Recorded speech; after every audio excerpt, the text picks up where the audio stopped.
Okay, in part one of this series, we talked about how to deal with this pattern of negation around a conjunction. This is not the friendly five-step plan. This is not negation around a disjunction, but you learned how to do it. You had to build this from the inside. You just need to do a little more work to get there. Now let's do this De Morgan proof in its totality. So I want you to take this as your premise and try to figure out how to prove this conclusion. So pause your videos now and try to complete this. I want to know how many lines it takes you. So tell me the actual answer. Do it in as few lines as possible. Take all the shortcuts that you can. Okay, pause your videos now. You really owe it to yourself to try to work through this. Okay, now we're going to talk about the answer. Did you get completely stuck or did you know what to do first? If you were completely stuck, if you just stared at the screen and then unpaused your videos after 5 seconds, you need to work harder. This is really absolutely core knowledge that's going to help you gain success in the rest of the course. What should you have realized? Well, here, it's not like the other case where you have another premise to work with. We're just stuck with this pattern alone. And you know already, you cannot primitively manipulate this pattern. If this is negation around a disjunction, you know what to do. You can do the 5-step plan. You cannot do that here. And there's nothing else to work with. So you can do nothing else literally except a reductio. So if this didn't occur to you, you need to write down on a piece of paper, when all else fails, do reductio, and then carry that around in your pocket and consult it multiple times during the day. That is the lesson that, if you didn't even get started on this proof, that is the #1 lesson you need. Now, if you did realize to do a reductio, or regardless, pause your videos now. If you didn't get this far, I want you now to try to work out the rest of the proof. Okay, that was your last chance. Now, if you still didn't know what to do, once you've got this information, you need to now go back and look at the main connectives. Because this pattern, we looked at this and we decided we can't do anything about it. But now I've got a new premise. I need to look at this thing. And look, this is a negation around a disjunction. The great thing about doing a reductio when your conclusion is a wide scope disjunction is you get this pattern, negation around a disjunction. And what does that make you think of?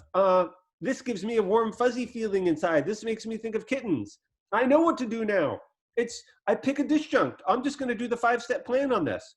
So again, let me give you one more chance to pause your videos. If that didn't occur to you, you need to think more about looking at the patterns and noticing when you need to think about kittens more, because anytime you see a negation around a disjunction, you should know what to do. So if you didn't figure this out, pause your videos. You still have a chance to complete the rest of the proof. Now we're just going to quickly go through it because this should be routine.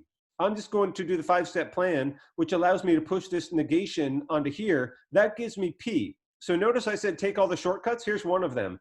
I'm not doing not P and the negation elim rule. I'm just jumping into P with negation intro. So there's my 5-step plan. Now I've got P. Remember, I have to build this from the inside. That's how this reductio is going to end. But I've got only half of it so far. So I have to do the work. I have to do the 5-step plan on the other disjuncts now. So here's my 5-step plan on not Q. That, of course, gives me Q. I'm taking the shortcut again. Now, if you got this far and you didn't finish the proof, you just have to remember, whenever I do this reductio, the way that I do it is I'm building the original premise from the inside. I've extracted all the information I can from this reductio assumption. I've gone to this well twice to extract information from either disjunct. I've got to extract the information from my premise. Look at these lines. Nowhere have I even cited the premise yet. But this conclusion doesn't just follow out of thin air. Somewhere I have to cite the premise or else the proof wouldn't even be valid. And here's how I do it. Now I've got P and I've got Q. I can finally put them together. I've built it from the inside. So that thing finally does contradict the original premise. And now I just get my conclusion by negation intro. Again, I'm taking the shortcut. I'm suppressing the double negation elim step there.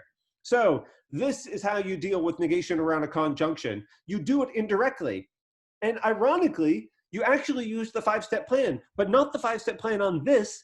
You use the 5-step plan on your reductio assumption. So negation around a disjunction, the 5-step plan really is the whole key. That's what allows you to solve this one too. It's just in a slightly indirect fashion. All right, so now what do you need to do?